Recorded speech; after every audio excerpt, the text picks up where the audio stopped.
Good afternoon, everyone. We are very lucky to have with us today a special guest. We have our Ambassador at Large for Global Criminal Justice, Ambassador Beth Schaack. She is going to spend a few minutes talking to you today about the determination that the Vice President and the Secretary of State released last week regarding our determination that Russia's forces and other officials committed crimes against humanity in Ukraine. Beth will have some opening remarks, and then she will take your questions. So without further ado, Ambassador Van Schaack. Hi, good afternoon, everyone. As you've heard, Vice President Kamala Harris announced at the Munich Security Conference, Secretary of State Antony Blinken's determination that Russia's forces and other Russian officials have committed crimes against humanity. This determination follows extensive analysis by the department, including by my office, which is the Office of Global Criminal Justice, of information indicating that members of Russia's forces committed execution-style killings of Ukrainian men, women, and children, tortured civilians in detention, including through beatings, electrocutions, and mock executions, raped women and girls, and alongside other Russian officials, deported hundreds of thousands of Ukrainian civilians, including children. As Secretary Blinken explained in his statement, quote, "These acts are not random or spontaneous. They're part of the Kremlin's widespread and systematic attack against Ukraine's civilian population." When it comes to the abduction and deportation of thousands of Ukrainian children, President Joe Biden announced this weekend in remarks in Poland that Russia has stolen Ukrainian children in an attempt to steal Ukraine's future. Now, just by way of background, crimes against humanity are a constellation of acts that are made criminal under international law when they're committed as part of a widespread or a systematic attack against a civilian population with knowledge of that attack.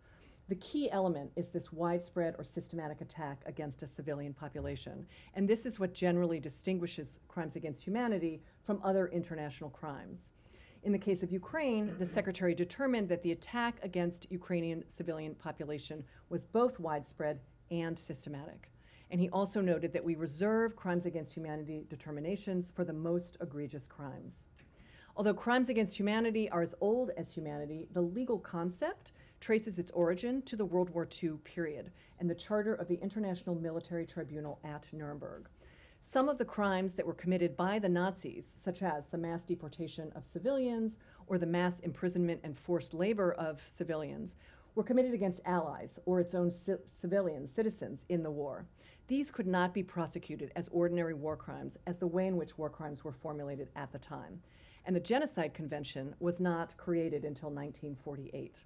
So to capture the full scope of the horrors suffered by civilians, the concept of crimes against humanity was included within the Nuremberg Charter. Senior Nazi military and other government officials were prosecuted for this crime, including those who helped to forcibly deport thousands of civilians. Now, this weekend's determination that members of Russia's forces and other Russian officials committed crimes against humanity is part of the United States' multifaceted policy to hold Russia to account for atrocities being committed in Ukraine. As President Biden said yesterday, no one should turn away their eyes from the atrocities Russia is committing against the Ukrainian people. The United States, together with the international community, is committed to holding those responsible, both the direct perpetrators and the architects of violence, to account, no matter how long this might take. This includes supporting existing pathways to accountability in Ukrainian courts, in the International Criminal Court, in the International Court of Justice, and in courts around the world once they establish jurisdiction over individuals accused of committing international crimes in Ukraine. This is a new Nuremberg moment, and the world must remain united in support of justice. So with that, I'm very pleased to take any questions. Hi, thanks for doing this. So I think, I have to go back and look, but I think you explained my first question, which was the difference between this designation announced over the weekend and the prior one that the Secretary made about war crimes. So I think I get that distinction now. But my second question is, does this new determination change the approach that the administration has had and does have and will have going forward in terms of collection of evidence and supporting prosecutions? Yeah, thank you. Just to maybe elaborate on your first question, Indeed, one of the distinctions is this widespread or systematic attack against a civilian population. War crimes can only be committed in an armed conflict situation. Many of the types of conduct do overlap, and so you could cumulatively charge if you were a prosecutor. But there are some war crimes that can be committed against combatants. So, for example, prisoners of war in custody, and we've seen that in Ukraine, that Ukrainian prisoners of war had been mistreated, and there have been efforts to cover up that mistreatment by Russia's forces. Here we have a widespread and systematic attack that's been directed against the civilian population. So that's the key distinction between those two crimes. For your second question, it really doesn't change much about our approach. The Biden-Harris administration has been fully committed to hold Russia to account for its brutal war in Ukraine, and it has been doing that since the beginning, since a year ago, almost this week. And so in terms of support for accountability, exercises, et cetera, that all remains very strong.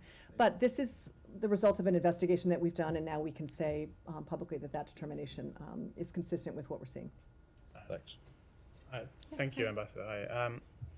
I notice, in some of these cases where you do a determination, there's also, genocide is something that you can determine. Can you talk about whether you have sort of ran these facts up against a test for genocide? Have you decided that this doesn't represent genocide, or is that still something that could happen? And specifically, you mentioned the deportation of children, which the Yale researchers, mentioned could be used as evidence in a genocide case. So, given that report is in hand, does that add to your response to the first question? Yeah, thank you. So nothing about this determination would preclude a subsequent finding that genocide is being committed by some parties involved with the Russian invasion. That's still the subject of further determination. The difference between genocide and crimes against humanity is one of intent. It must be shown that the perpetrators are acting with the intent to destroy a protected group in whole or in part. And so that really involves getting into the head of particular perpetrators, which can be difficult to do with open source investigations. Now, your point about the recent Conflict Observatory report is a very good one. This is a State Department funded initiative, although the Conflict Observatory is entirely independent, based at Yale University. Their most recent report focused on the deportation of children and the determination that they could corroborate at least 6,000 children in a number of different sites across Russia-controlled territory that have been deported now or have been trapped within Russia and may be subjected to sham and forcible adoptions. Their investigation is based entirely on open source research in this regard, but the abduction of children is one of the indicia of genocide. It's one of the ways in which genocide can be committed. We often think about genocide as being the equivalent of mass killing, but the treaty itself actually defines other forms of genocide. So we will continue to be alive to other indicia that genocide may be happening going forward. Thank you for doing this. I'm wondering if you've already shared all of this evidence that you guys collected to make this determination with international bodies, and if you haven't done so yet, when you plan to, and how quickly you think prosecutions could come. I know that's probably a hard estimate to make, but is it possible that we see prosecutions while this conflict is ongoing? So there generally are three now active pathways to justice. One is the Office of the Prosecutor General in Ukraine, which is actively pursuing cases. Their courts are open and operative, and they've brought a number of cases already. The State Department is supporting the Atrocity Crimes Advisory Group, which is deploying experts drawn from the world's war crimes tribunals to Kyiv to support their counterparts in that effort. The second pathway to justice is, of course, the International Criminal Court, seized of jurisdiction by virtue of Ukraine's consent to jurisdiction. And then finally, you have a number of European law enforcement offices joining together to form a joint investigative team. They're sharing information about potential cases with an eye towards bringing cases in European courts, and there are a number of investigations that are happening around the world as well. Our own Department of Justice has created the War Crimes Accountability Team, the so-called WarCat. They're focused on this new legislation that Congress has given us. So there are a number of different pathways whereby information can be shared in order to support accountability.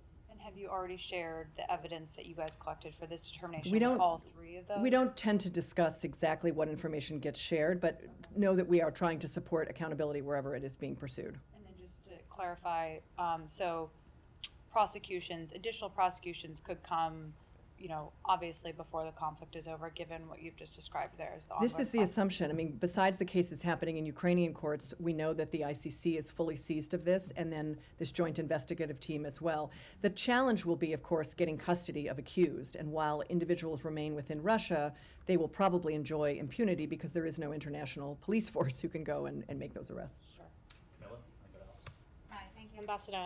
Just going back to your answer to Simon, you mentioned that with a genocide determination, you need to prove intent, but that obviously that's difficult with open sourcing and without getting into the heads of the perpetrators.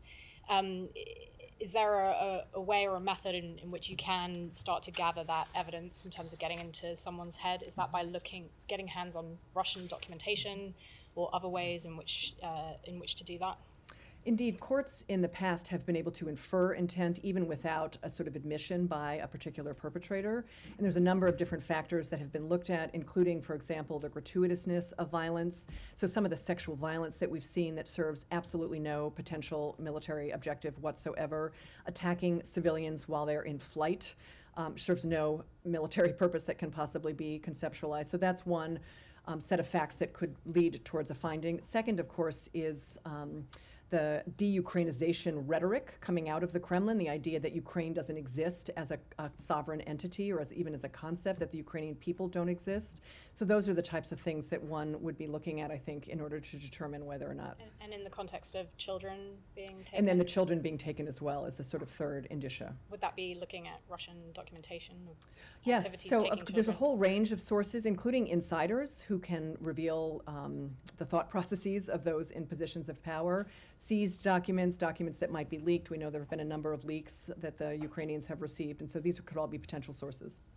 Alex? Thanks so much for us. Thanks for coming down here and making us a little bit more smarter on this topic. I've never heard of any country being designated as, determined as committing crimes against humanity before. Correct me if I'm wrong, if you have a list of countries or entities have been determined. And my second question, you mentioned 3 avenues in your response to my colleague's question. When it comes to holding Russian leaders, Putin in particular, accountable, is there any particular avenue, one of these 3, that you are focused on mostly? Thanks so much. I'll take your second question first. No, not particularly. I think any court that's open and able to do so would be, I think, welcome. So it remains to be seen whether custody can be achieved over Putin. But there's a whole range of other individuals below Putin who are responsible for not only planning but also ultimately executing this campaign of violence against the Ukrainian civilian population. And so many prosecutors will take a pyramidal approach. Will they start with more low-level individuals, glean what information they can from them in order to build cases up the chain of command. And so I imagine that's what prosecutors around the world are thinking about right now. To your first question, we have done such determinations in the past. So for example, when it comes to violence against Yazidis, that was determined to be crimes against humanity and genocide, and many other ethnic and religious minorities were also subject to attack by ISIL in Syria and Iraq. We've also looked at the Rohingya matter and described that as both genocide and crimes against humanity as well. Almost a year ago today, the Secretary Blinken went to the U.S. Holocaust Museum and announced that particular determination with respect to the Rohingya genocide. So we have done it in the past. It's essentially a policy tool that we use in order to call attention to the egregiousness of particular violations happening within either a conflict or a persecution situation. Thank you, Ned. Thank you, Madam Ambassador. Just to clarify, neither Ukraine nor the U.S. are signatories to the Rome Protocol, for instance. So where would they take it to? That's one. And second, I have a question on the Palestinian territories. I mean, much of what you have described occurs day in and day out in the Palestinian occupied territories. The Israelis do this day in and day out, including today. They killed 10 people and injured 100 others. Many of them, lots of them are civilians. So, there's home demolitions and so on. But you discourage the Palestinians from pursuing, of course, that you are recommending for Ukraine. And my question to you is why not? I mean, since we see events like summary execution, home demolition, forced eviction, and so on. Yeah, so with respect to the Palestinian authorities, the question arises as to whether or not it's sufficiently a state in order to invoke I'm sorry, ICC but jurisdiction. not the Palestinian Authority. We're talking about an occupied territory.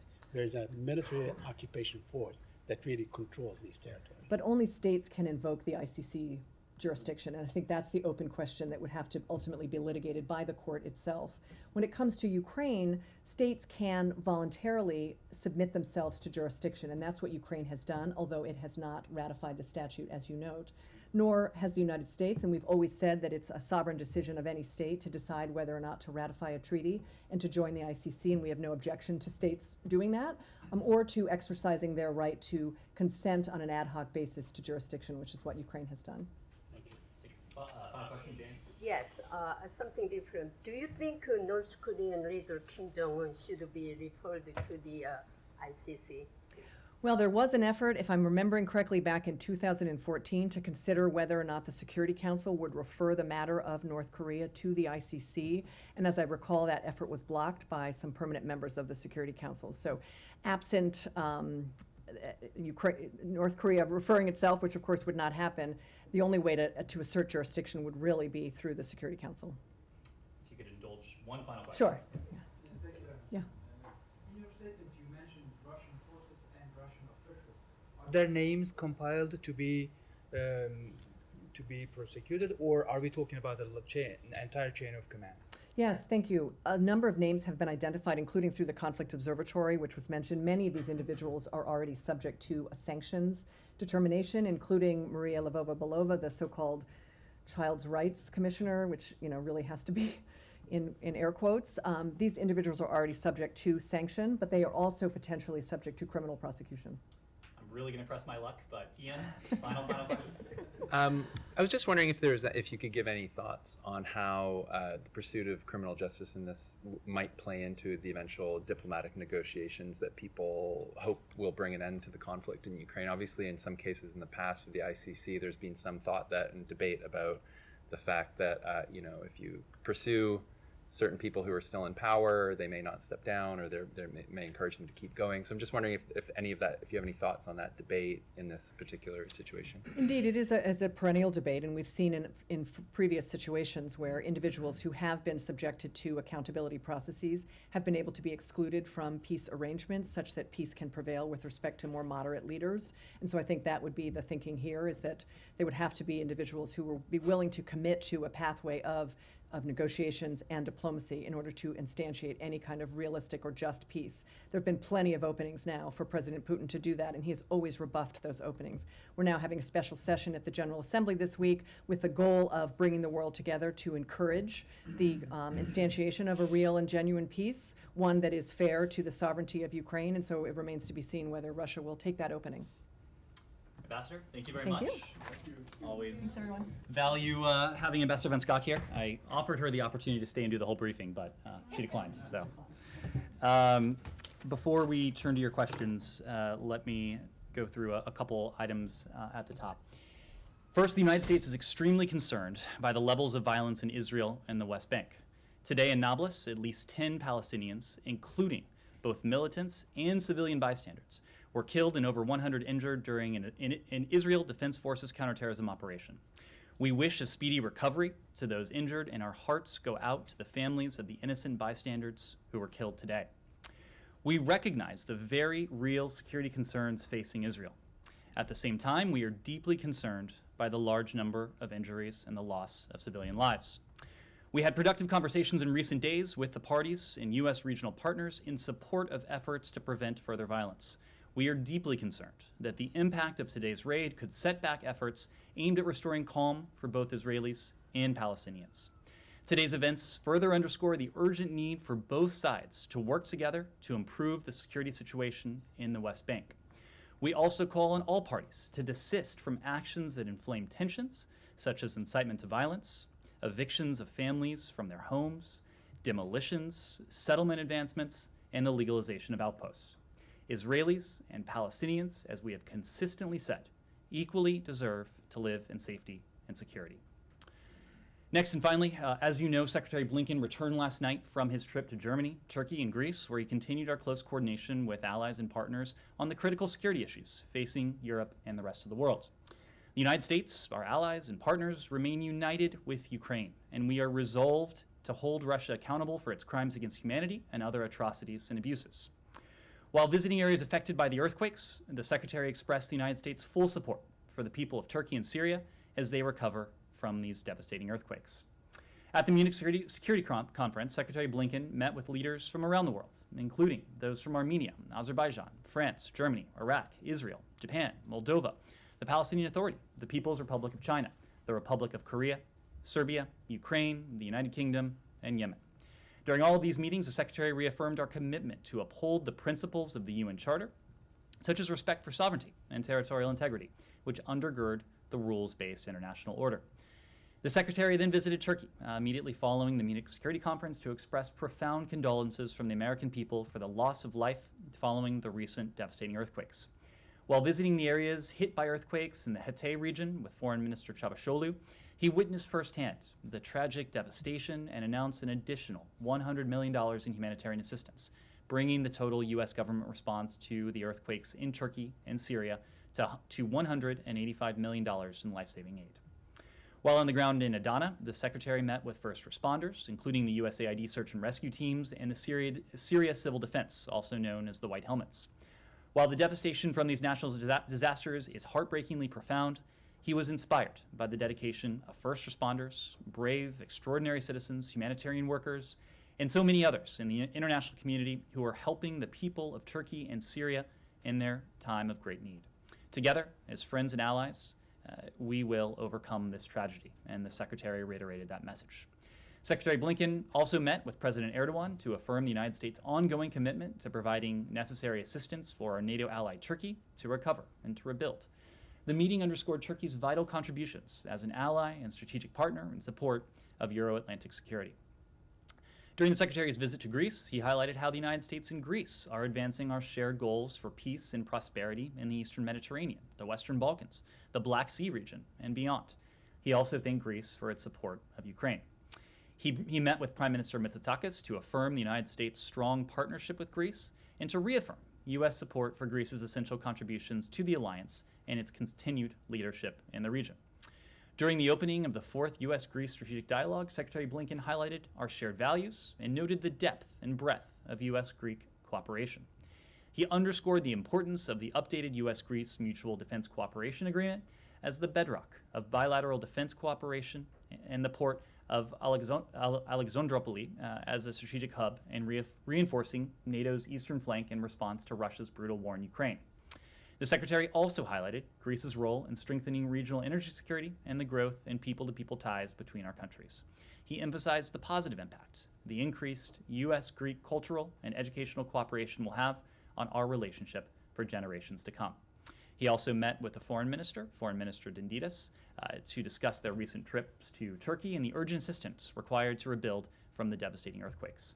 So it was quite a busy trip. It was a very full itinerary, and now we are looking forward to going to New York tomorrow. So no rest for the weary. So with that, Right. Matt. Thank you, Ned. Let's start with your opening and on Nablus and Israel.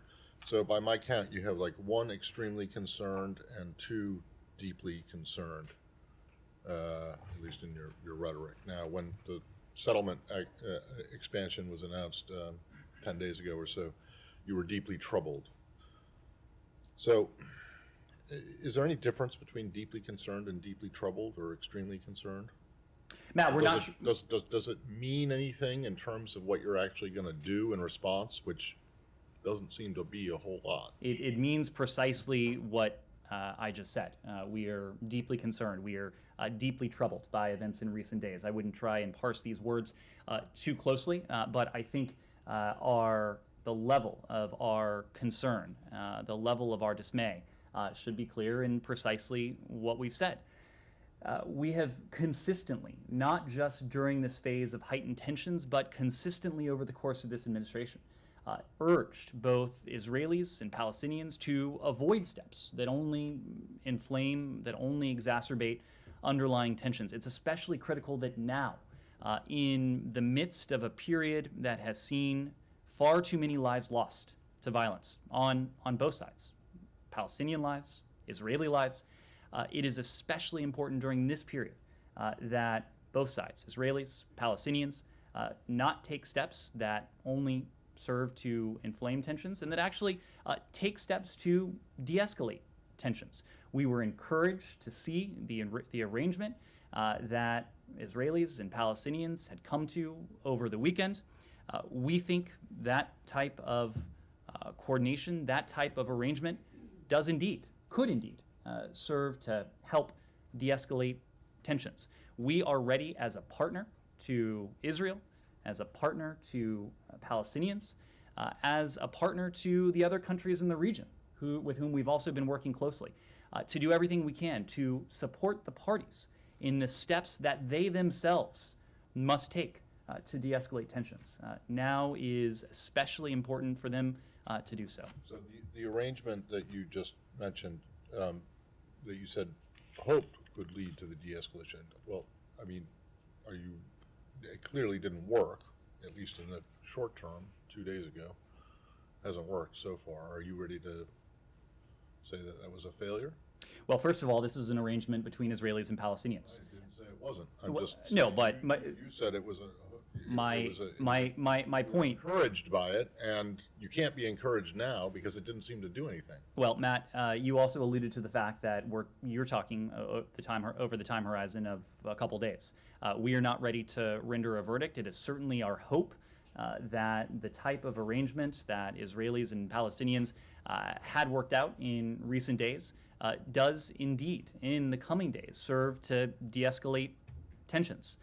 That is what we think is most important. We were a partner to both Israelis and Palestinians in their efforts in recent days to find an arrangement such as this. Other countries in the region played a very constructive and useful role as well. We are prepared to continue to be a partner to both, to support the steps, but ultimately to support the steps that Israelis and Palestinians themselves must undertake. These are not steps that the United States can take. These are not steps that other countries in the region can take, but we are prepared to be a partner as Israel and the Palestinian Authority.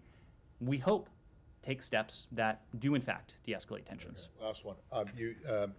Part of that arrangement was that neither side was going to take, or at least the Israeli, on the Israeli side of the arrangement, was they weren't going to announce any new settlement expansion or outpost legalization for the next, I think they said several or few months, but other people's understanding was that it was for 6 months. But anyway, it very much looks like they're going to go ahead and announce new settlement activity and outpost legalization, if they haven't done so already, tomorrow. But apparently, according to people who were there in the room where it was approved today. Is that a violation of this agreement and your efforts to try and prevent the Palestinian proposed resolution from coming to a vote and replacing it with a presidential statement, a weaker document, seem to have not produced the result that you wanted, at least in terms of how it relates to the situation on the ground. It might have prevented a big debate during this week, Ukraine week, at the UN, but it doesn't seem to have helped the situation on the ground. Is that an accurate assessment? A couple things, Matt. First, on the arrangement between Israelis and Palestinians, again, this is not something that we are a party to. We're going to leave it to the parties themselves to speak to the details of the arrangement that they had reached. Now, you may be alluding to reports that are out today of potential settlement expansion. Our understanding, and again, this is our understanding, we would ultimately have to refer you to the parties in question to speak to the underlying facts, but our understanding is that this is not a new settlement announcement or expansion. More broadly, we have made our view clear. We have made it clear in national statements, including the one from Secretary Blinken over a week ago, in multilateral statements, including the statement from our Quint partners, our allies and partners in Europe, and in the statement that emanated from the UN Security Council a couple days ago. We view the expansion of settlements as an obstacle to peace that undermines the geographic viability of a two-state solution. The expansion of settlements, legalization of outposts, demolitions, incitement to violence, these are all among the steps that would be unilateral in nature and that would only serve to exacerbate tensions, and that we have urged both parties not to take. Anything else on this? Yeah. Sure, Said. If I may. just to follow where you started at the top. Now, this has been probably one of the bloodiest weeks and months in the last 20 years, at least since 2002. And it seems that every time, there is some sort of political crisis in Israeli governance, that is like a pattern or a roadmap that they follow. And so we see it time and time again. They're exporting whatever political crisis they might have and take it out on the Palestinian. And I'm afraid, that sure, I mean, you expressed these things, and it was a very clear statement that you made.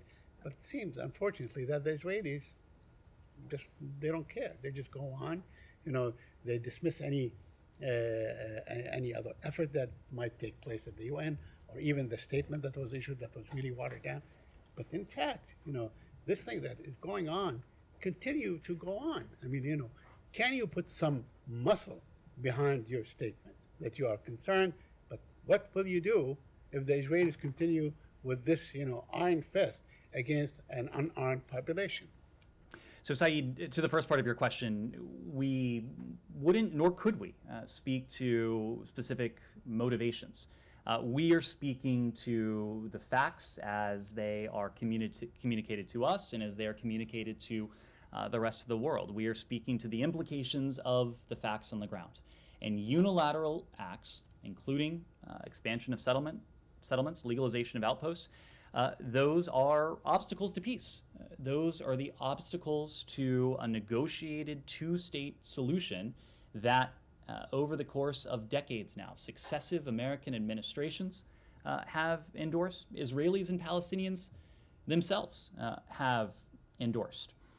We are having conversations with all of the parties. We are having conversations privately with our Israeli partners. We're having private conversations with our Palestinian partners. We're having conversations with our regional partners as well. This is obviously a conversation that is taking place among and between a wider swath of countries. And you saw the UN Security Council issue a statement over the weekend that was entirely consistent with what you have heard from the United States.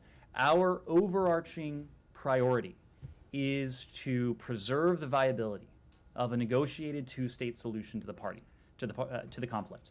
Only with a negotiated two-state solution will the Palestinians be able to achieve their legitimate aspirations for sovereignty, independence, and freedom in a state of their own, living side by side next to a vibrant democracy and a Jewish state. That is critical. The viability of a two-state solution is critical to both parties. It is critical to our approach to this conflict, our broader approach to this region. In the meantime, just one follow-up.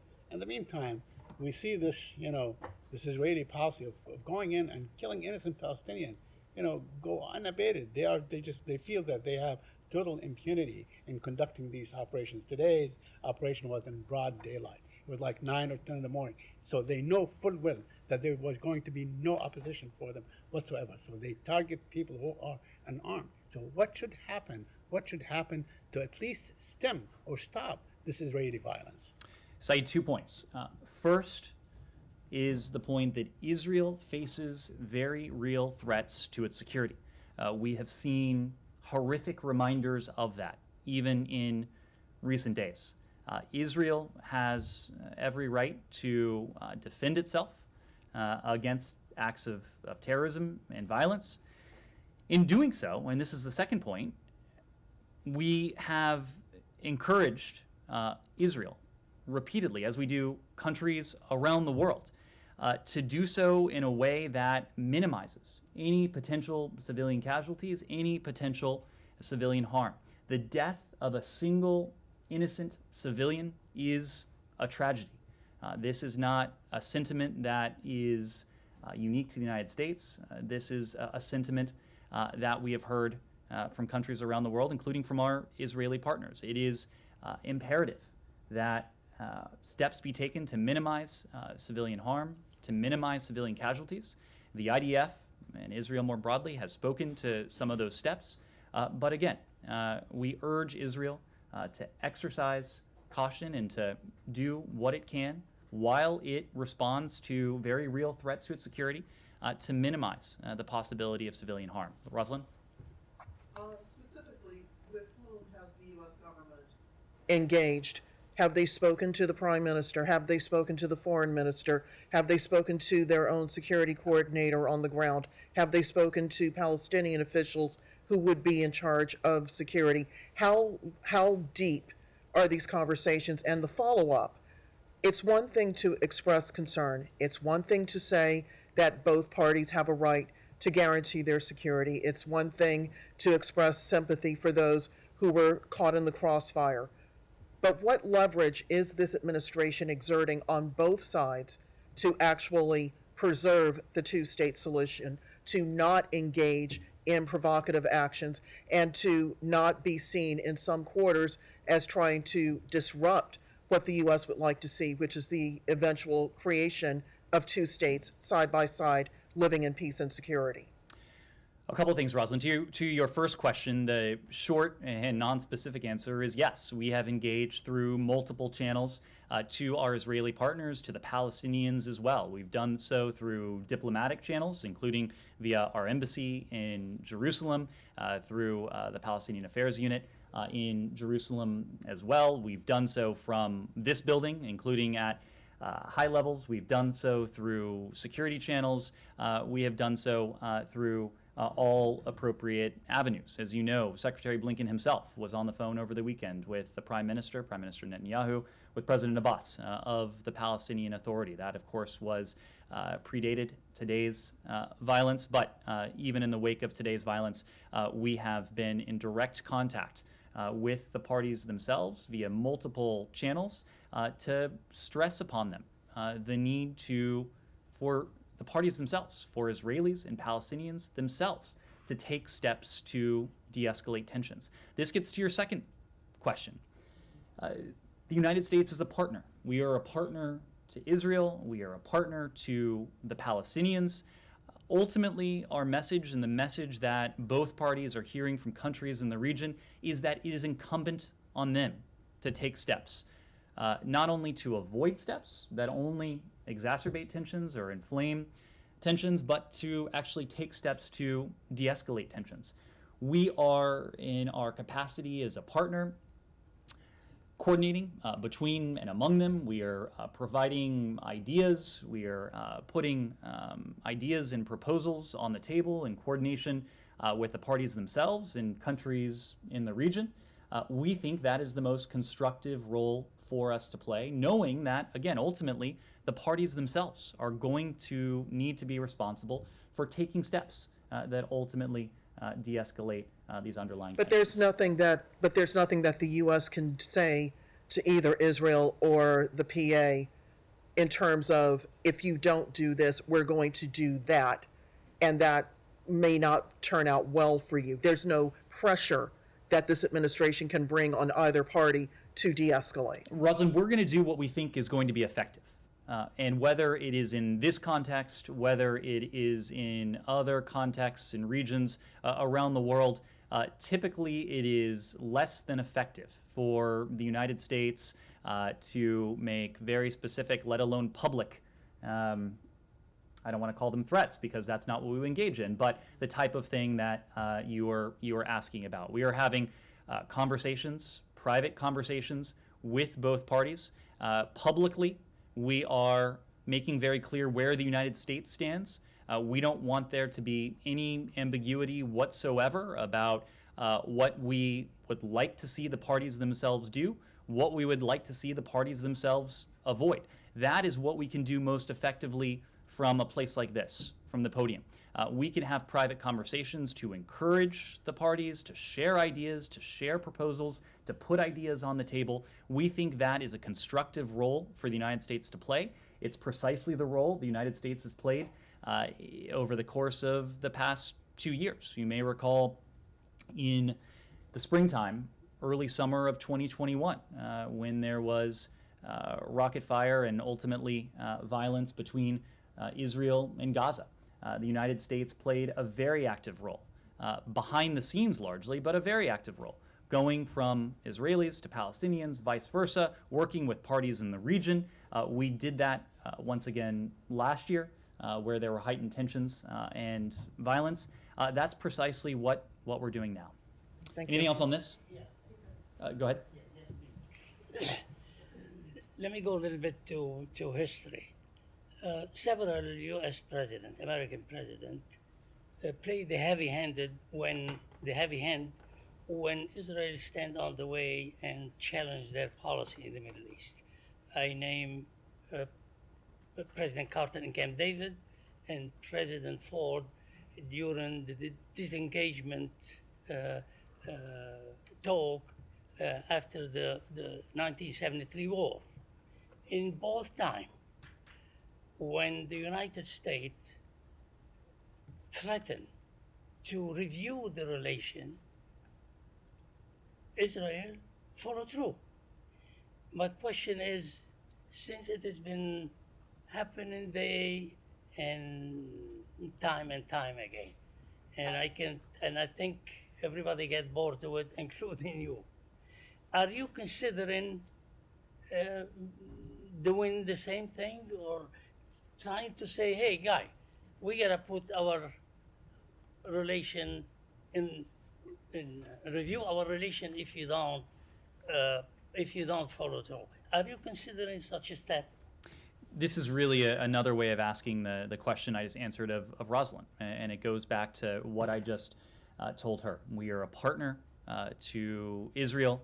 We have a long-standing relationship with Israel. We are a partner to the Palestinian Authority and to the Palestinian people. You call it our policy. It is certainly a United States policy that a negotiated two-state solution is the only way to address and to resolve this conflict over the longer term, but it is not a policy that is ours alone. This is an in-state that Israelis and Palestinians themselves, countries in the region as well, have long embraced and endorsed as the only viable solution to what has been a long-standing conflict. We are going to do what we think is effective to help, again, because we are not, it is incumbent on the parties themselves to actually take these steps, but to help support the parties. As in the first instance, we encourage them not to take steps that exacerbate tensions, and from there, to take steps that seek to lower tensions, to de-escalate tensions in what is a period that has seen tensions only become more heightened. We're having discussions with both parties. We're having discussions with countries in the region to attempt to devise and share ways we can do that. That is a model, it's an approach that has proved effective over the course of this administration. We are working day in and day out to do what we can, recognizing again that the parties themselves are going to have to take these steps, but doing what we can to support the parties in taking these steps. I need to move around. Anything else on this before we move on? Okay, Jenny? Thank you. I have two questions. Thank you, Ned. First question is North Korea. North Korea fired Hwasong-15 ballistic missile and super